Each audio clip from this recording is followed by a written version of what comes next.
Hi hello అస్సలం వాలేకుమ్ నమస్తే welcome back to another blog. Welcome to my channel. వైజాగ్లో మాకు ఈరోజు లాస్ట్ డే. సో ఈరోజంతా నైట్ సిటీ తిరగొద్దామని బయలుదేరాము.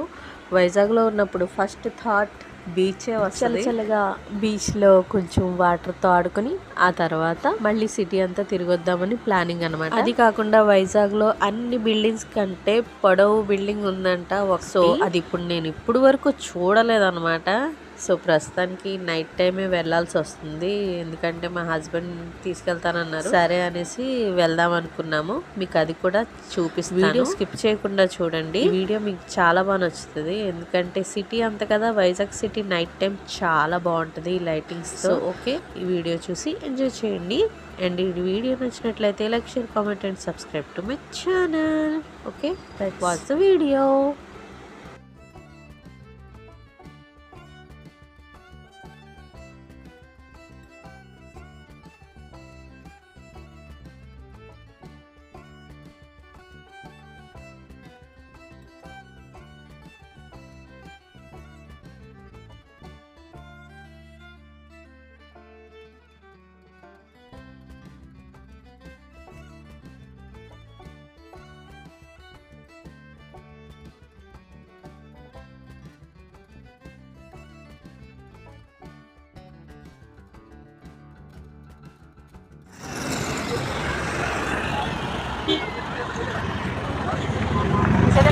क्या कोचिंग कितना बाल है तो उन्हें सेम मत करो बता पहनते हैं बस स्कार्फ पहले है स्कार्फ पहनते हैं आज वाला ले लो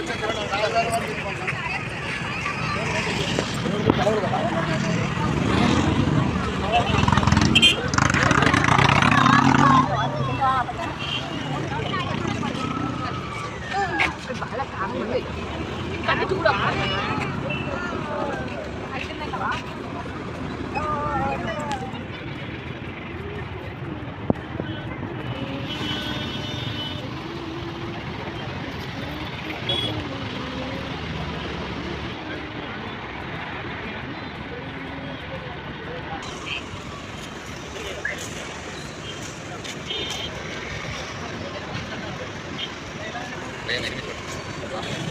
साजन खल्ला खाते हैं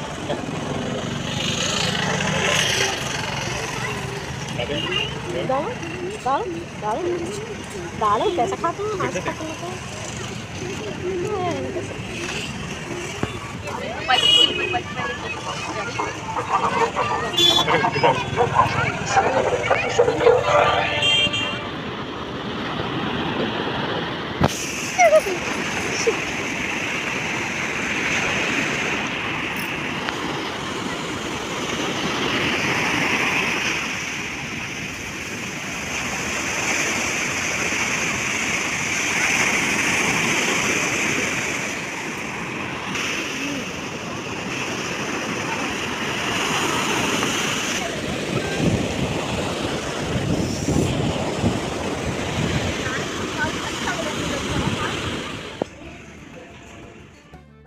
ప్రస్తుతానికైతే తిరిగి తిరిగి ఆకలి వేసి రెస్టారెంట్లో ఉన్నాము. లేట్ అయితే మళ్ళీ రెస్టారెంట్లో కూడా ఫుడ్ అయిపోతుందని త్వరగా తినేసి మళ్ళీ తిరుగుదాం అనేసి వచ్చామన్నమాట. వేడివేడిగా వండి పెట్టడానికి అమ్మ కానీ లేదా వండి మా కోసం వెయిట్ చేయడానికి నా మరదలు కానీ, తినడానికి ఇంత లేట్ ఏంటి అని తిట్టడానికి మా డాడీ కూడా లేరు వైజాగ్లో. సో అదనమాట, వాళ్ళు లేరని కొంచెం బాధగా అనిపించింది. ఏంటంటే మళ్ళీ ఇంటికి వెళ్ళి వండుకునే ఓపిక కూడా లేదు, ఎందుకంటే రేపు మార్నింగ్ మళ్ళీ బయలుదేరాలని అన్నీ సర్దుకొని ఇంకా పెట్టేసాం అనమాట. అన్నీ రెడీ చేసుకొని ఇంకా ఆప్షన్ అయితే ఏం లేదు, బయట తినేయడం. ఇష్టమైన ఫ్రైడ్ రైస్ ఆర్డర్ ఇచ్చుకున్నాం. మా హస్బెండ్ అయితే as usual chicken dum biryani, ఎప్పుడు చికెన్ దమ్ బిర్యానీయే తింటారు, అప్పుడప్పుడు ఫ్రై పీస్ కూడా తింటారు అనుకోండి. సో నాకైతే ఎప్పుడు ఫ్రైడ్ రైసే ఇష్టం. సో వేడి వేడిగా మేమైతే fried rice, chicken dum biryani అవగొట్టేసి మళ్ళీ సిటీ బయలుదేరాం అనమాట. మీకు ఇప్పుడు ఆ టాల్ బిల్డింగ్ అయితే చూపిస్తాను. Okay, let's go.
ఇదేనండి అందరికంటే పొడవు బిల్డింగ్ ఇక్కడ వైజాగ్లో. నేను చూడడం ఇదే ఫస్ట్, అదే మీతో షేర్ చేస్తున్నాను. సో బైక్ మీద ఇలా వచ్చాం అనమాట. నైట్ కదా, కొంచెం లైటింగ్ కూడా తక్కువ ఉంది అక్కడ. టాల్ బిల్డింగ్ అంట, అందులో అద్దెకున్న వాళ్ళు కూడా ఉన్నారు. చాలా ఎక్స్పెన్సివ్ అంట, అద్దెలు కూడా చాలా ఎక్కువ అంట.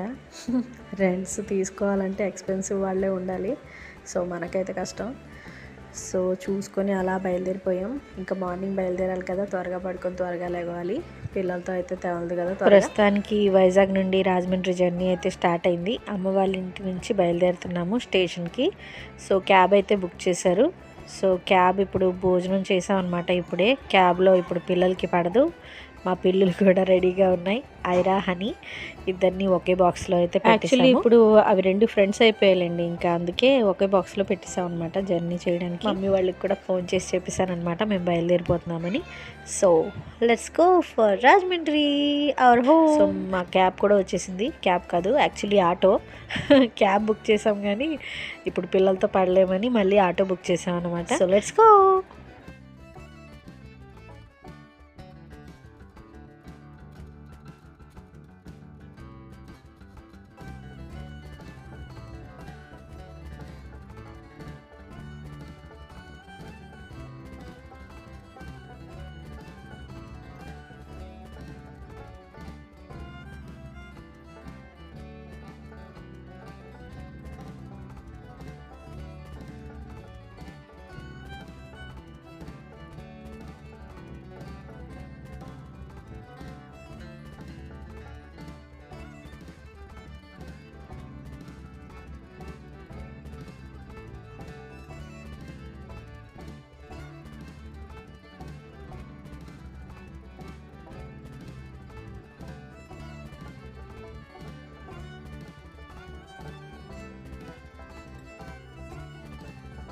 ప్రస్తుతానికి ట్రైన్లో ఉన్నాం. సో రత్నాచల్ ట్రైన్ అనమాట. ఆఫ్టర్నూన్ 1:30. మధ్యాహ్నం కదా, ఎండ బాగా ఉంది బయట. ఉరుకులు పరుగు మీద వచ్చి ట్రైన్ ఎక్కాము.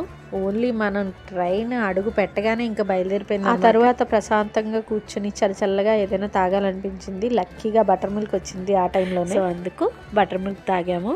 సో మా కిట్టి గుర్తొచ్చింది. ఐరా, హనీ అయితే బాక్స్లో పరిపూర్ణంగా కూర్చొని ఉన్నాయన్నమాట. మా సనా కూడా కొంచెం, మా పాప కూడా ఆట మొదలెట్టింది. సో తనకి జర్నీ అయితే చాలా ఇష్టం. విండో సీట్ కావాలి. మనం కూడా చిన్నప్పుడు చాలా గొడవ చేసేవాళ్ళం కదా విండో సీట్ కోసం. అదే తంతనమాట. అది అర్థం చేసుకుని విండో సీట్ పిల్లలకి ఇచ్చేస్తున్నాను. ట్రైన్లో విండో సీట్ కోసం నేను, మా తమ్ముళ్ళు ముగ్గురం పోటీ పడేవాళ్ళం అనమాట. 3 గంటల జర్నీ అయితే ఒక్కొక్క గంట ఒక్కొక్కరం కూర్చోవాలి అని రూల్ ఉండేది. మా మమ్మీ అలాగ రూల్ పెట్టేదన్నమాట. అలాగే పంచుకొని కొట్టుకుంటూ తిట్టుకుంటూ అలాగే కూర్చునే వాళ్ళం పోటీ మీద. మా 2 పిల్లలు విండో సీట్ కోసం గొడవ పడుతుంటే నాకు ఆ మెమొరీసే గుర్తొస్తాయి. ప్రస్తుతానికి రాజమండ్రి స్టేషన్ దగ్గరలో ఉన్నాం. మళ్ళీ వైజాగ్ రావాల్సింది. మా మరిది గారి పెళ్ళి ఉందన్నమాట. పెళ్లికి అటెండ్ అవ్వాలి. ఆ పెళ్లి వ్లాగ్స్ కూడా ముందు రానున్నాయి, అవి కూడా చూడండి. ప్రస్తుతానికి రాజమండ్రి స్టేషన్లో మా చిట్టి పాదాలతో దిగుతున్న సంఘటన అయితే మీరు చూస్తున్నారు. ప్రస్తుతానికి రాజమండ్రి స్టేషన్ వచ్చేసాం. ఆ తర్వాత మేము ఓటు వేయాల్సింది. ఫస్ట్ ఆఫ్ ఆల్ కడుపు నింపుకోవాలి. ఆకలి బాగా వేసేస్తుంది అనమాట. లంచ్ ప్రిపరేషన్ అయితే నేను ఏం చేయలేదు. వచ్చి రాగానే మా అత్తయ్య వాళ్ళ ఇంట్లో పిల్లల్ని వదిలేసి ఆవిడైతే అత్తయ్య మా పిల్లలకి భోజనం పెట్టేస్తానంది. మేమైతే హ్యాపీగా దోశ ఆర్డర్ పెట్టుకొని తినేసి ఆ తర్వాత ఓటు వేయడానికి వెళ్ళి మా అత్తయ్య వాళ్ళని కలిసి వాళ్ళు కూడా ఓటు వేశారని తెలిసి అవన్నీ మేము క్లిప్స్ కొన్ని తీసుకొని ఆ తర్వాత ఇంటికి అయితే బయలుదేరిపోయాము. ఈ వ్లాగ్ అయితే ఇంతటితో సమాప్తం. సో ఓకే ఫ్రెండ్స్, ఈ వ్లాగ్ నచ్చినట్లయితే like, share, comment and subscribe to my channel. మళ్ళీ కలుద్దాం నెక్స్ట్ క్యూట్ వ్లాగ్లో. మీరు కూడా ఓటు వేశారో లేదో నాకు కన్ఫర్మ్గా కామెంట్ చేయండి. Okay, bye everyone.